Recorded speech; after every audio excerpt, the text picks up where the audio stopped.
ইলিশের ব্যাপারে যে কথাটা এসছে, ইলিশ কিন্তু ভারতে উপহার হিসেবে যাচ্ছে না, এটা রপ্তানি করা হবে এবং রপ্তানির টাকাটা বাংলাদেশ সরকার পাবে।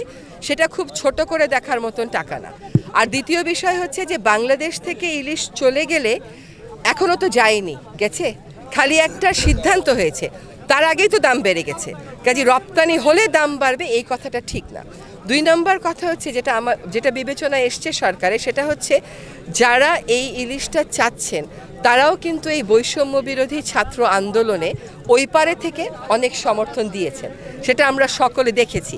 কাজেই আমরা খুব সহজ কতগুলো কথা বলে ফেলি, কিন্তু আপনি যে প্রশ্নটা করেছেন আমার কাছে যে হিসাবগুলো আছে আমি আপনাকে দিয়ে দিব, আপনি দেখে নেবেন।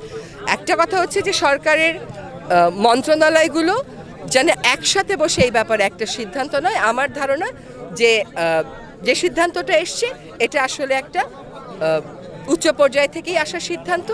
এটা হচ্ছে আমরা সবসময় মনে রাখতে হবে যে আমাদের প্রতিবেশীর সাথে অনেক বিষয়ে আমাদেরকে আলাপ আলোচনা করতে হবে। আমরা সেই আলোচনার দ্বারটা ছোট ছোট বিষয়ে বন্ধ হয়ে যাক, এটা চাই।